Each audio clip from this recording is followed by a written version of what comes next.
Hello guys, പെറ്റ്സ്വെല്ലിൻ്റെ പുതിയൊരു വീഡിയോയിലേക്ക് എല്ലാവർക്കും സ്വാഗതം. അപ്പോൾ നമ്മൾ ഇന്ന് പറയാൻ പോകുന്നത് പുതുതായിട്ട് കൊണ്ടുവരുന്ന വെറൈറ്റി ഫിഷിനെ നമ്മൾ എങ്ങനെ കെയർ ചെയ്യുന്നു, അവരുടെ കെയറിങ്ങും കാര്യങ്ങളൊക്കെയാണ് നമ്മുടെ ഇന്നത്തെ വീഡിയോ. അപ്പോൾ നമുക്ക് ഏതായാലും വീഡിയോയിലേക്ക് കിടക്കാം. ആദ്യമായിട്ട് നമുക്ക് വേണ്ടത് കുറച്ച് നല്ല വെള്ളമാണ്. നല്ല വെള്ളത്തിൽ നമുക്ക് അവരുടെ ടെമ്പറേച്ചർ ഒന്ന് അഡ്ജസ്റ്റ് ആകാൻ വേണ്ടി നമുക്ക് നല്ല വെള്ളത്തിലേക്ക് ഇടാൻ വേണ്ടിയാണ് ഇപ്പോൾ നല്ല വെള്ളം എടുക്കേണ്ടത്. ഇപ്പം നമ്മളിപ്പോൾ ഫിഷിനെ ഇപ്പോൾ പുതുതായിട്ട് വരുന്ന ഫിഷ് ആയതുകൊണ്ട് നമ്മുടെ വെള്ളത്തിൻ്റെ pH ആയിരിക്കത്തില്ല വേറെ ഫാമിലെ വെള്ളത്തിൽ. അപ്പോൾ അതുകൊണ്ട് നമ്മളൊരു 20 തൊട്ട് 25 മിനിറ്റ് വരെ നമ്മൾ വെള്ളത്തിൽ ഇടുന്നത് നല്ലതായിരിക്കും. അപ്പോൾ ഇനിയിപ്പോൾ നമുക്ക് ഏതായാലും അൺബോക്സിങ്ങിലേക്ക് കിടക്കാം. അപ്പോൾ ഇതാണ് നമുക്ക് വന്ന ഫിഷ്, അതായത് പ്ലാറ്റിനം കോയി എന്ന് പറയുന്ന ഒരു വെറൈറ്റിയാണ് വന്നിരിക്കുന്നത്. അപ്പം കളേഴ്സ് ഗപ്പി ഫാം എന്ന് പറഞ്ഞ് പാലക്കാടുള്ളൊരു ഗപ്പി ഫാമിൽ നിന്നാണ് നമ്മൾ ഈ കൊറിയർ എടുത്തിരിക്കുന്നത്. അപ്പോൾ നമുക്ക് ഏതായാലും അൺബോക്സിങ് ചെയ്തിട്ട് ഫിഷൊക്കെ എങ്ങനെയുണ്ടെന്നുള്ള കാര്യങ്ങളൊക്കെ നിങ്ങളായിട്ട് അപ്ഡേറ്റ് ചെയ്യാം. അപ്പോൾ അത്യാവശ്യം നല്ല രീതിയിലൊക്കെ പാക്കിങ് കാര്യങ്ങളൊക്കെ ചെയ്തിട്ടുണ്ട്. ഫിഷെല്ലാം സേഫ് ആണോ എന്ന് നോക്കണം. അപ്പോൾ ഗൈസ്, ഇതാണ് നമുക്ക് വന്നിരിക്കുന്ന ഫിഷ്. അതായത് 2 പേരാണ് നമ്മൾ എടുത്തിരിക്കുന്നത്. പ്ലാറ്റിനം കോയിയുടെ ഫിഷ്, അതായത് നമ്മുടെ പ്ലാറ്റിനം കോയി എന്ന് പറയുന്ന വെറൈറ്റി ഗപ്പിയാണ് നമ്മൾ എടുത്തിരിക്കുന്നത്. അത്യാവശ്യം നല്ല രീതിയിൽ വലിപ്പവും കാര്യങ്ങളും ക്വാളിറ്റിയൊക്കെ ഉള്ള ഫിഷ് തന്നെയാണ്. നമുക്ക് ഏതായാലും വെട്ടത്ത് കറക്റ്റായിട്ടൊന്ന് കാണിച്ചു തരാം, എന്നാലേ നമുക്ക് അതിൻ്റെ ക്വാളിറ്റി മനസ്സിലാവുള്ളൂ. അപ്പോൾ ഗൈസ്, ഇതാണ് പ്ലാറ്റിനം കോയി എന്ന് പറയുന്ന വെറൈറ്റി. അത് നമ്മുടെ കോയി ടൈപ്പാണ്, അതായത് ഹാഫ് മൂൺ അല്ലെങ്കിൽ ഹാഫ് മൂൺ ടൈപ്പ് ടൈലും കാര്യങ്ങളൊക്കെ ഉണ്ട്. അപ്പോൾ നമുക്ക് ഏതായാലും ഇവരെ ഒന്ന് വെള്ളമായിട്ട് നമുക്കിടാം. എന്നിട്ട് നമുക്ക് ഇവരുടെ ടാങ്കും കാര്യങ്ങളൊക്കെ സെറ്റ് ചെയ്യുന്നുണ്ട്. ടാങ്കും കാര്യങ്ങളൊക്കെ സെറ്റ് ചെയ്തിട്ട് വേണം ഇവരെ ടാങ്കിലേക്ക് ഇറക്കി വിടാനൊക്കെ. അപ്പോൾ നമുക്ക് ഏതായാലും ബാക്കി കാര്യങ്ങളിലേക്ക് കിടക്കാം. ഇപ്പം നമ്മൾ എടുത്തിരിക്കുന്നത് 2 പെയറാണ് എടുത്തിരിക്കുന്നത്. 2 പെയർ പ്ലാറ്റിനം കോയി എന്ന് പറയുന്ന വെറൈറ്റിയാണ് എടുത്തിരിക്കുന്നത്. അത് 2 പെയർ. അതിൻ്റെ ഇയറും കാര്യങ്ങളൊക്കെ ഒരു ബ്ലൂയിഷ് കളറും കാര്യങ്ങളൊക്കെ കയറി വന്നിട്ടുണ്ട്. അപ്പോൾ കൂടുതൽ വ്യൂവും കാര്യങ്ങളൊക്കെ ടോപ്പ് വ്യൂവും കാര്യങ്ങളൊക്കെ നമ്മൾ കാണിക്കുക. അതിൻ്റെ ടൈലും കാര്യങ്ങളൊക്കെ പക്ക ക്വാളിറ്റിയിൽ മെയിൻറ്റെയിൻ ചെയ്യുന്ന ഫാം തന്നെയാണ്. അപ്പം ബാക്കി കാര്യങ്ങളൊക്കെ നമ്മൾ ഇതിൻ്റെ വെള്ളത്തിലേക്ക് നമ്മുടെ ടാങ്കിലേക്ക് മാറ്റുന്ന സമയത്ത് ഇതിൻ്റെ ഓരോരോ കാര്യങ്ങളൊക്കെ ആയിട്ട് പറഞ്ഞുതരാം. നമുക്ക് ഏതായാലും ബാക്കി കാര്യങ്ങളിലേക്ക് കിടക്കാം. അപ്പോൾ നമ്മൾ ഏതായാലും വന്ന ഫിഷിനെ ഏതായാലും നമ്മുടെ വെള്ളം, അതായത് നമ്മുടെ ഇവിടുത്തെ വെള്ളമായിട്ട് അഡ്ജസ്റ്റ് ആകാൻ വേണ്ടി നമ്മൾ വെച്ചിട്ടുണ്ട്. അപ്പോൾ ഇവർക്ക് ഇനി ഒരു ടാങ്ക്, അത്യാവശ്യം വലിയൊരു ടാങ്ക് തന്നെ സെറ്റ് ചെയ്യണം. അതാണ് ഇനിയിപ്പോൾ അടുത്തൊരു ടാസ്ക് എന്ന് പറയാൻ. അപ്പോൾ ടാങ്ക് എല്ലാം ഒന്ന് സെറ്റ് ചെയ്തിട്ട് അപ്ഡേറ്റ് ചെയ്യാം. അപ്പോൾ ഇവരെ സെപ്പറേറ്റ് ഇട്ട് വളർത്തുമായിരിക്കും ഏറ്റവും നല്ലതെന്ന് തോന്നുന്നു. 2 ടാങ്കിലിട്ടിട്ട് അവരെ വളർത്തുമായിരിക്കും ഏറ്റവും നല്ലതെന്ന് തോന്നുന്നുണ്ട്. കാരണം 2 പെയറുണ്ട്. അപ്പോൾ നമുക്ക് ഒന്നുമില്ലെങ്കിലും അടുത്ത പെയറിൽ നമുക്ക് കിട്ടും. നമുക്ക് ഏതായാലും 2 ടാങ്ക് എടുത്തുകൊണ്ടൊന്ന് സെറ്റ് ചെയ്തിട്ട് ബാക്കി കാര്യങ്ങൾ അപ്ഡേറ്റ് ചെയ്യാം. അപ്പോൾ ഫ്രണ്ട്സ്, നമ്മൾ ടാങ്ക് എല്ലാം കഴുകി സെറ്റപ്പ് ആക്കി കൊണ്ട് ഇവിടെ വെച്ചിട്ടുണ്ട്. ഇപ്പോൾ വെള്ളമൊക്കെ നിറച്ച് അത്യാവശ്യം കുഴപ്പമില്ലാത്ത രീതിയിൽ ഇവിടെ 2 ടാങ്ക് വെച്ചിട്ടുണ്ട്. അപ്പോൾ ഈ 2 ടാങ്കിലാണ് നമ്മൾ പ്ലാറ്റിനം കോയി ഇടാൻ പോകുന്നത്. ഇവരുടെ ഒരു ഓവറോൾ വ്യൂവും കാര്യങ്ങളും ഒന്ന് കാണിച്ചു തന്നിട്ട് നമുക്ക് ഇവരെ ടാങ്കിലേക്ക് മാറ്റാം. അതുപോലെ വെള്ളം കുറച്ചുകൂടി ഒഴിക്കാനുണ്ട്. അപ്പോൾ നമ്മൾ തൽക്കാലം മുകളിലേക്ക് എടുത്തുകൊണ്ട് വെച്ചുകൊണ്ട് നമ്മളിങ്ങനെ വെച്ചാണ് കഴുകിയ ടാങ്ക് ആയതുകൊണ്ട്. അപ്പോൾ നമുക്ക് ഏതായാലും അതുകൂടെ ഒന്ന് സെറ്റപ്പ് ആക്കണം വെള്ളം ഒഴിച്ച്. അതിന് മുമ്പ് നമുക്ക് ഇതിൻ്റെ ഒരു വ്യൂവും കാര്യങ്ങളും ഇതിൻ്റെ കുറച്ച് പ്രത്യേകതകളും കാര്യങ്ങളൊക്കെ കണ്ടിട്ട് ബാക്കി നമുക്ക് ടാങ്കിലേക്ക് നമ്മൾ പ്ലാറ്റിനം കോയിയെ ടാങ്കിലേക്ക് ചേഞ്ച് ചെയ്യുന്ന വീഡിയോയും കാര്യങ്ങളൊക്കെ അതിൻ്റെ പുറകിൽ നമ്മളിടുന്നതായിരിക്കും. അപ്പോൾ നമുക്ക് ഏതായാലും ഇവരുടെ ഒരു ഓവറോൾ വ്യൂവും കാര്യങ്ങളൊക്കെ ഒന്ന് കാണാം. പിന്നെ നമ്മൾ ഗപ്പീസിനെ പുതുതായിട്ട് നമ്മൾ ഫാമിൽ കൊണ്ടുവന്ന് ടാങ്കിലേക്ക് ഇടുമ്പോൾ നമ്മൾ നമ്മുടെ കിണറ്റിലെ വെള്ളം തന്നെ ഉപയോഗിക്കാൻ നോക്കുക.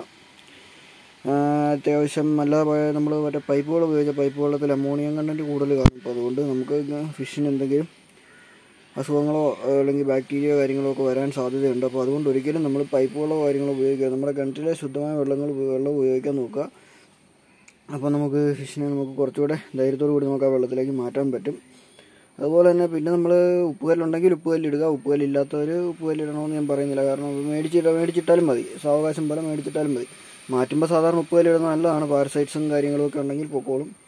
അല്ലെങ്കിൽ ഇപ്പം ഉപ്പുകല്ലില്ല എന്നുള്ള സമയത്താണെങ്കിൽ നിങ്ങളിപ്പോൾ തൽക്കാലം നമ്മുടെ വെള്ളത്തിലേക്ക് തന്നെ, അതായത് ഒരു 15 മിനിറ്റ് എന്നുള്ളത് 25 മിനിറ്റ് മുക്കി വെച്ചിട്ടങ്ങ് ഇട്ടാലും മതി, കുഴപ്പമില്ല. അത് നമ്മൾ അങ്ങനെ അതിൻ്റേതായൊരു ഇതിനങ്ങ് ചെയ്തോളുക, അതിൻ്റെ ഒരു ന്യായത്തിനങ്ങ് ചെയ്തോളുക. വേറെ കുഴപ്പങ്ങളോ കാര്യങ്ങളൊന്നും ഉണ്ടാകത്തില്ല. അപ്പോൾ ഇവരുടെ ഒരാളുടെ ഒരു പ്രത്യേകം കാര്യങ്ങളൊക്കെ കാണിച്ചിട്ട് നമ്മൾ ബാക്കി കാര്യങ്ങളൊക്കെ ഷെയർ ചെയ്യാം. പിന്നെ നോക്കേണ്ടതെന്ന് പറഞ്ഞാൽ കൊണ്ടുവന്ന ഗപ്പീസ് എങ്ങനെ നോക്കിയാലും ഒരു 2 ദിവസം എങ്ങനെയെങ്കിലും ഫീഡ് എടുക്കാതെയാണ് നമ്മൾ അവിടുന്ന് കൊടുത്തു വിടുന്നത്. അതായത് ആദ്യത്തെ ദിവസത്തെ ഫീഡ് കൊടുക്കാതെ പിറ്റേ ദിവസം ഫീഡ് കൊടുക്കാതെയാണ് ഗപ്പീസ് വരുന്നത്. അപ്പോൾ ഇവിടെ വരുമ്പോൾ അതിൻ്റെ സ്ട്രെസ്സും കാര്യങ്ങളും മൂലം ഗപ്പീസ് ഫീഡ് എടുക്കണമെന്നില്ല. അപ്പോൾ അതിൻ്റെ കാര്യങ്ങളൊക്കെ നമ്മൾ ഗപ്പീസിനെ ചേഞ്ച് ചെയ്ത് കാണിച്ച് പറഞ്ഞുതരാം. പിന്നെ ഫിഷ് വന്ന പാക്കിംഗ് എന്നൊക്കെ പറഞ്ഞു കഴിഞ്ഞാൽ ഒരു രക്ഷയില്ലാത്ത പാക്കിങ്ങും കാര്യങ്ങളുമാണ് നമ്മുടെ ഫിഷ് വന്നിരിക്കുന്ന പാക്കിങ്. അപ്പോൾ അത് നല്ല രീതിയിൽ 2 കവറൊക്കെ ഇട്ട് നല്ല ടൈ ആയിട്ട് ഓക്സിജനും കാര്യങ്ങളൊക്കെ നിർത്തി അത്യാവശ്യം വെള്ളത്തിൽ മാത്രമാണ് ഇട്ടിരിക്കുന്നത്. അധികം വേസ്റ്റോ കാര്യങ്ങളോ ഒന്നുമില്ല. അപ്പോൾ ഇതിൽ നമ്മൾ ഗപ്പീസിനെ നമ്മൾ ഗപ്പീസിനെ കൊറിയർ ചെയ്യുന്നതിനെക്കുറിച്ചൊരു ഗപ്പീസിനല്ല ഫിഷിനെ കൊറിയർ ചെയ്യുന്നതിനെക്കുറിച്ചൊരു വീഡിയോ അടുത്ത ദിവസങ്ങളിൽ നമ്മൾ ചെയ്യുന്നതായിരിക്കും. അപ്പോൾ ഇതൊക്കെ കൊണ്ട് നമ്മൾ അത് ചെയ്യുന്നതായിരിക്കും. ഒരു തുടക്കക്കാർക്ക് വേണ്ടി നമ്മൾ ആ വീഡിയോ അടുത്തൊരു വരും ദിവസങ്ങളിൽ നമ്മൾ ചെയ്യാൻ ശ്രമിക്കാം. അപ്പോൾ ഇതാണ് നമ്മുടെ വെറൈറ്റീസ്. കറക്റ്റായിട്ട് കാണാൻ പറ്റത്തില്ല കാരണം ഗ്ലെയറും കാര്യങ്ങളൊക്കെ ഉള്ളതുകൊണ്ട്. അപ്പോൾ നമ്മളിതിനെ നമ്മുടെ ഒരു പ്ലാസ്റ്റിക് ട്രാൻസ്പെറൻറ്റ് ഡപ്പയിലേക്ക് ആക്കിയിട്ട് നിങ്ങളെ ഒരു ഫുള്ള് ഇതിൻ്റെ ഒരു വ്യൂവും കാര്യങ്ങളൊക്കെ ഒന്ന് കാണിച്ചു തരാം. ഫ്രണ്ട്സ്, ഇതാണ് ഇവരുടെ ഒരു ക്വാളിറ്റി എന്ന് പറയാനുള്ളത്. നമ്മളിപ്പോൾ നമ്മുടെ ഡപ്പയിൽ ഇടുന്നതിന് മുമ്പ് എടുത്തിരിക്കുന്ന ഒരു വീഡിയോയും കാര്യങ്ങളൊക്കെയാണ്. അപ്പോൾ ഇതാണ് ഇവരുടെ ഒരു ക്വാളിറ്റി എന്ന് പറയാനുള്ളത്, അതായത് ബേസ് ക്വാളിറ്റി എന്ന് പറയാനുള്ളത്. അപ്പോൾ ബാക്കി കാര്യങ്ങൾ നമ്മളിതിൻ്റെ ഒരു പ്ലാസ്റ്റിക് നമ്മുടെ ട്രാൻസ്പെറൻ്റ് ആയിട്ടുള്ള പ്ലാസ്റ്റിക് ഡപ്പയിലിട്ടിട്ട് ബാക്കി കാര്യങ്ങൾ കാണിച്ചു തരാം. അടുത്ത പുതിയ പ്ലാറ്റിനം കോയി എന്ന് പറയുന്ന വെറൈറ്റിയിൽ പുതിയതല്ല, നമ്മൾ കുറച്ച് മുമ്പ് എടുത്തായിരുന്നു. പണ്ടെടുത്ത പ്ലാറ്റിനം കോയിൽ നിന്ന് നല്ല വെറൈറ്റി ലുക്കുണ്ട്. കാരണം അതിൻ്റെ ഇയർ വരുന്നത് നീല കളറാണ്. നമ്മുടെ എന്നാ പറയുന്നത്, നമ്മുടെ ചില്ലി റെഡ് അല്ലല്ലോ, നമ്മുടെ പ്ലാറ്റിനം റെഡ് ബിഗ് ഇയറിനെ പോലെ ഇയർ വരുന്നത് ബ്ലൂയിഷ് കളറിലാണ്. പിന്നെ നമ്മുടെ ഫീമെയിലിനും അത്യാവശ്യം നോക്കിക്കഴിഞ്ഞാൽ ഇയറും കാര്യങ്ങളൊക്കെ കാണാൻ പറ്റും. അത്യാവശ്യം നല്ല രീതിയിൽ ക്വാളിറ്റിയും കാര്യങ്ങളും ഉണ്ട്. നല്ല പക്ക നല്ല അടിപൊളിയായിട്ട് അതിൻ്റെ കളറും കാര്യങ്ങളൊക്കെ നല്ല രീതിയിൽ തന്നെ ഇതായിട്ടുണ്ട്. അപ്പോൾ ഇതാണ് ഇവരുടെ ഒരു ടോപ്പിൽ നിന്നുള്ള വ്യൂ. അപ്പോൾ ഇവരുടെ സൈഡ് വ്യൂവും കൂടെ കാണിച്ചു തരാം, കാരണം സൈഡ് വ്യൂ എങ്ങനെയുണ്ടെന്ന് നമുക്ക് നോക്കണ്ടേ. അപ്പോൾ ഇതാണ് നമ്മുടെ പ്ലാറ്റിനം കോയിയുടെ സൈഡ് വ്യൂ എന്ന് പറയുന്നത്. നമ്മുടെ സീത്രൂ കോയിയുടെ ഒക്കെ ഏകദേശം ഒരു കട്ട് പോലെ തോന്നിയില്ലേ, പക്ഷേ നല്ല അടിപൊളിയാണ്. ട്രാൻസ്പെറൻറ്റോ കാര്യങ്ങളൊന്നുമില്ല, പണ്ടത്തേനെക്കാട്ടിലും കുറച്ചുകൂടെ നല്ല അടിപൊളിയായിട്ടുണ്ടെന്നല്ലാതെ വേറെ വ്യത്യാസമോ കാര്യങ്ങളൊന്നുമില്ല. പിന്നെ ഇയറും കാര്യങ്ങളൊക്കെ അതായത് ബ്ലൂയിഷ് കളർ കയറിയിട്ടുണ്ട്. വേറെ ഇതിന് നമ്മൾ വേറെ വ്യത്യാസങ്ങളൊന്നും കണ്ടിട്ടില്ല. പിന്നെ നമ്മൾ ഇനിയും കുറച്ച് വെറൈറ്റീസ് ഇതുപോലെ നമ്മൾ എടുക്കാൻ പ്ലാൻ ചെയ്യുന്നുണ്ട്. അപ്പോൾ ഇവരുടെയൊക്കെ ഇതുപോലുള്ള അൺബോക്സിങ് വീഡിയോയും കാര്യങ്ങളുമൊക്കെ നമ്മുടെ ചാനലിൽ വരുന്നതായിരിക്കും. അപ്പോൾ പിന്നെ നമ്മൾ കാണിക്കുന്നതെന്ന് പറഞ്ഞാൽ നിങ്ങൾക്ക് ഇതിങ്ങനെയാണ് നമ്മൾ ക്വാളിറ്റിയിലൊരു ഫിഷ്, അതായത് ഫിഷ് എടുക്കുമ്പോൾ നമ്മൾ ക്വാളിറ്റിയിൽ നല്ല ഫാമുകളിൽ നിന്ന് ഫിഷ് എടുക്കാൻ പറയുന്നതിൻ്റെ കാര്യങ്ങൾ ഇതാണ് നമ്മൾ നല്ല രീതിയിൽ ക്വാളിറ്റിയിൽ വളർത്തുന്ന ഫാമിൽ നിന്ന് ഫിഷ് എടുക്കുമ്പോഴുള്ള രീതിയിലുള്ള അത്യാവശ്യം നല്ല രീതിയിൽ ആക്റ്റീവും കാര്യങ്ങളൊക്കെയുള്ള ഫിഷ് കിട്ടും. അതുപോലെ തന്നെ നല്ല രീതിയിൽ കളറും കാര്യങ്ങളൊക്കെ ഉള്ള ഫിഷിനെ തന്നെ നമുക്ക് കിട്ടും. പിന്നെ നല്ല ഭംഗിയാണ് ഈ ഗപ്പീസിനെന്ന് പറഞ്ഞു കഴിഞ്ഞാൽ ഭംഗിയാണ് മെയിനായിട്ടുള്ളത്. അപ്പോൾ നല്ല രീതിയിൽ ഭംഗിയുള്ള ഗപ്പീസിനൊക്കെയാണ് നല്ല രീതിയിലുള്ള ഭംഗിയും കാര്യങ്ങളൊക്കെ ഉണ്ടെങ്കിൽ നമുക്ക് എവിടെ ഇട്ടാലും നല്ല രീതിയിൽ അക്യൂറിയും അതുപോലെ തന്നെ നമ്മൾ ബ്രീഡ് ചെയ്യാനാണെങ്കിലും ഏത് രീതിയിലാണെങ്കിലും നല്ല രീതിയിൽ ഭംഗിയുള്ളത് അതുപോലെ തന്നെ അത്യാവശ്യം പ്രായം കുറഞ്ഞതുമായിട്ടുള്ള ഗപ്പീസിനെ നമ്മൾ എടുക്കുക. അങ്ങനെയാകുമ്പോഴത്തേക്കും നമുക്ക് നല്ല രീതിയിൽ കുഞ്ഞുങ്ങളും നല്ല ഭംഗിയുള്ള രീതിയിലുള്ള കുഞ്ഞുങ്ങളും കാര്യങ്ങളൊക്കെ നമുക്ക് ഇതിൽ നിന്ന് തന്നെ കിട്ടും. അപ്പോൾ ഇതിൻ്റെ തന്നെയാണ് മറ്റേ പെയറും ഇരിക്കുന്നത്. അപ്പോൾ നമ്മൾ 2 പെയറാണ് എടുത്തത്. ഇനിയിപ്പോൾ ഇതുപോലെ തന്നെ നമ്മൾ കുറച്ച് വെറൈറ്റീസ് കുറച്ചെടുക്കുന്നുണ്ട്. പുതിയ വെറൈറ്റീസ് ഒന്നുമല്ല, നമ്മൾ പഴയ വെറൈറ്റീസാണ് കൂടുതലും എടുക്കാൻ ഇപ്പം നമ്മൾ കോൺസെൻട്രേറ്റ് ചെയ്യുന്നത്. അത്യാവശ്യം ഒരു 100-150 രൂപയ്ക്ക്, അതായത് തുടക്കക്കാർക്ക് എടുക്കാൻ പറ്റിയ രീതിയിലുള്ള കുറച്ച് വെറൈറ്റീസ് നമ്മൾ പ്ലാൻ ചെയ്യുന്നുണ്ട്. അപ്പോൾ ആ വെറൈറ്റീസിനെയാണ് നമ്മളിപ്പോൾ എടുക്കാനുള്ള ഒരു നോക്കുന്നത്. പിന്നെ പ്ലാറ്റിനം റെഡൊക്കെ നമ്മുടെ ഫാമിൽ കൊണ്ടുവരുന്നുണ്ട്. അപ്പോൾ നേരത്തെ നമ്മുടെ ഉണ്ടായിരുന്നു, നമ്മളെല്ലാം ഒഴിവാക്കിയതാണ്. അപ്പോൾ അത്യാവശ്യം നല്ല രീതിയിൽ ആക്റ്റീവും കാര്യങ്ങളൊക്കെയാണ്. അപ്പോൾ ഇതാണ് ഇവരുടെ ഒരു ഫുൾ ഓവറോൾ ഒരു വ്യൂ എന്ന് പറയും. ഇപ്പോൾ കവറിൽ കിടന്ന് കാണുന്നതിലും കുറച്ചുകൂടെ വ്യത്യാസമുണ്ട് ഇവരെ ഇങ്ങനെ കാണുമ്പോൾ. കാരണം നല്ല രീതിയിൽ ഒരു ഗ്രീനിഷ് ഷെയ്ഡും കാര്യങ്ങളൊക്കെ വന്നപ്പോഴത്തേക്ക് അവരുടെ കളർ ഒന്നും കൂടെ നമുക്ക് എറിച്ച് കാണാൻ പറ്റുന്നുണ്ട്. അപ്പോൾ ഇതാണ് ഇവരുടെ ഒരു മൊത്തത്തിലുള്ളൊരു വ്യൂ എന്ന് പറയാൻ. അപ്പോൾ ഗൈസ്, നമുക്ക് വന്ന കൊറിയർ, അതായത് നമുക്ക് വന്ന പ്ലാറ്റിനം കോയി എന്ന് പറയുന്ന വെറൈറ്റീസിനെ നമ്മൾ ടാങ്കിലേക്ക് മാറ്റിയിട്ടിട്ടുണ്ട്. അപ്പോൾ അവരാണ് ഈ കാണുന്നത്. നിങ്ങൾക്ക് ടോപ്പ് വ്യൂ ഒക്കെ നമ്മളൊരു വീഡിയോ ഇതിന് മുമ്പുള്ള ഒരു ഭാഗത്ത് നമ്മൾ കാണിച്ചായിരുന്നു. അപ്പോൾ ഇതാണ് ആ വെറൈറ്റി മൊത്തത്തിൽ കാണുമ്പോൾ. ഒരു ഷെയ്ഡും കാര്യങ്ങളൊക്കെ വരുമ്പോൾ ഇവിടെ ടാർപ്പയുടെ ഷെയ്ഡ് കിടക്കുന്നതുകൊണ്ടാണ് ഇങ്ങനെ നിങ്ങൾക്ക് തോന്നുന്നത്. അപ്പോൾ ഇതാണ് നമുക്ക് ഇന്ന് പറയാനുള്ളത്. പിന്നെ ഇതുപോലുള്ള കൊറിയർ നമുക്ക് വരുമ്പോൾ നമ്മൾ ശ്രദ്ധിക്കേണ്ട കാര്യങ്ങളൊക്കെയാണ് നമ്മൾ ഇന്നത്തെ ഒരു വീഡിയോയിൽ പറഞ്ഞത്. ഇത്രയൊക്കെയുള്ള കാര്യം. കാരണം നമ്മൾ കൊണ്ടുവരുന്ന ഫിഷിനെ നല്ല രീതിയിൽ ടേക്ക് കെയർ ചെയ്യുക എന്നുള്ളത് നമ്മുടെ കടമയാണ്. അപ്പോൾ അതിനുവേണ്ടി നമ്മൾ കുറച്ച് കാര്യങ്ങളൊക്കെ അറിഞ്ഞിരിക്കേണ്ടതായിട്ടുണ്ട്. അപ്പോൾ അതാണ് ഞാൻ ഇന്ന് എനിക്കിവിടെ എനിക്ക് ഉപകാരപ്പെട്ടിട്ടുള്ള കാര്യങ്ങൾ മാത്രമാണ് ഞാൻ നിങ്ങളുമായിട്ട് പങ്കുവച്ചിട്ടുള്ളത്. കാരണം നമ്മളിതിനെ എടുക്കുക എന്ന് പറഞ്ഞാൽ നമുക്കതിനെ ടേക്ക് കെയർ ചെയ്യാനുള്ള കഴിവുണ്ടെങ്കിൽ മാത്രമേ ഇങ്ങനെ ഫിഷ് എടുത്ത് ചെയ്യാൻ പാടുള്ളൂ. കാരണം നമ്മൾ വെറുതെ എടുത്തുകൊണ്ടിട്ട് അതിനെ കൊന്നു കളയുന്നതിലും ഭേദമാണ്. കാരണം നമ്മൾ ആദ്യം ആലോചിക്കുക, നമുക്കിതിനെ എടുത്തുകൊണ്ട് വന്നാൽ നമുക്ക് ചെയ്ത് വളർത്തിയെടുക്കാൻ പറ്റുമോ, അതായത് നമുക്ക് കറക്റ്റ് ടൈമിൽ ഫുഡും കാര്യങ്ങളൊക്കെ കൊടുക്കാൻ.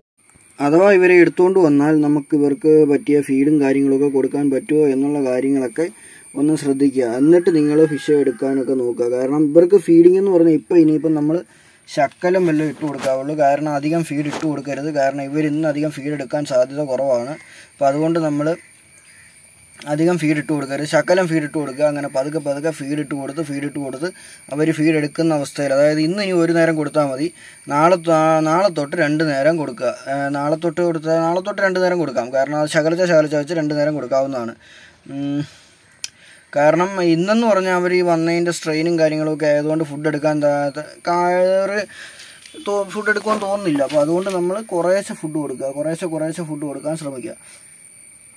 അപ്പോൾ കുറേശ്ശെ കൊടുക്കുമ്പോഴത്തേക്ക് അവരുടെ ആവശ്യത്തിന് എടുത്തു കഴിഞ്ഞാലും വെള്ളം പെട്ടെന്ന് അഴുക്കാകത്തില്ല. അപ്പോൾ നമുക്ക് വെള്ളം ചേഞ്ച് ചെയ്യേണ്ടതായിട്ടുള്ളൊരു അവസ്ഥ വരത്തില്ല.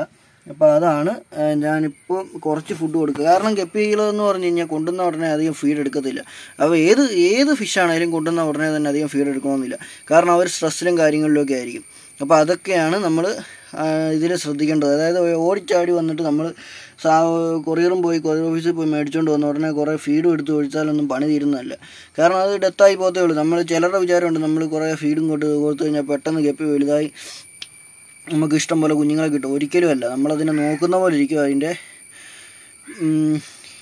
നമുക്ക് കിട്ടുന്ന കുഞ്ഞുങ്ങളുടെ ക്വാളിറ്റിയും കാര്യങ്ങളൊക്കെ. നമ്മൾ അവരെ എങ്ങനെയാണ് നോക്കുന്നത് അതുപോലെ ആയിരിക്കും നമുക്ക് കിട്ടുന്നത്. അതായത് കുറേ ഫീഡും കൊടുത്ത് പിന്നെ നോക്കാതെ വാട്ടർ ചേഞ്ചും പ്രോപ്പറായിട്ടില്ല അങ്ങനെയുള്ള കാര്യങ്ങളിലൊക്കെ പോയി കഴിഞ്ഞാൽ നമുക്ക് ഒരിക്കലും നമ്മൾ പ്രതീക്ഷിക്കുന്ന രീതിയിൽ ക്വാളിറ്റിയിൽ കുഞ്ഞുങ്ങളെ കിട്ടാൻ സാധ്യതയില്ല.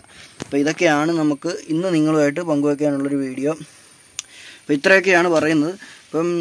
പിന്നെ ടാങ്ക് നല്ലപോലെ കഴുകുക. നമ്മൾ ഇടാൻ ഉദ്ദേശിക്കുന്ന ടാങ്ക് പൊട്ടാസ്യം പെർമാംഗനേറ്റിലും കാര്യങ്ങളിലൊക്കെ കഴുകുക. നമ്മൾ കഴുകുന്ന വീഡിയോ കാണിക്കാത്തതിൻ്റെ കാര്യമെന്ന് പറഞ്ഞാൽ കൂടുതൽ ലെങ്ത് ആയി പോകും വീഡിയോ. അതുകൊണ്ടാണ് നമ്മൾ കഴുകുന്ന വീഡിയോയും കാര്യങ്ങളൊന്നും കാണിക്കാത്തത്. അപ്പോൾ ഇത്രയൊക്കെ ഉള്ളൂ. അപ്പോൾ ഇന്ന് ഫീഡ് കുറച്ച് കൊടുക്കുക. അപ്പോൾ ഇതൊക്കെയാണ് നമുക്ക് ഇന്ന് നിങ്ങളുമായിട്ട് പങ്കുവയ്ക്കാനുള്ളത്. അപ്പോൾ എല്ലാവർക്കും ഇന്നത്തെ ഒരു ചെറിയ വീഡിയോ ഇഷ്ടപ്പെട്ടെന്ന് വിചാരിക്കുന്നു. വീഡിയോ ഇഷ്ടപ്പെട്ടാൽ ലൈക്ക് ചെയ്യുക, കൂട്ടുകാരായിട്ട് ഷെയർ ചെയ്യുക, ചാനൽ സബ്സ്ക്രൈബ് ചെയ്ത് നിങ്ങളുടെ സപ്പോർട്ട് ചെയ്യുക. അപ്പോൾ ഇതിലും നല്ലൊരു അടിപൊളി പുതുത്തൻ വീഡിയോ ആയിട്ട് കാണുന്നവരെ എല്ലാവർക്കും ബൈ.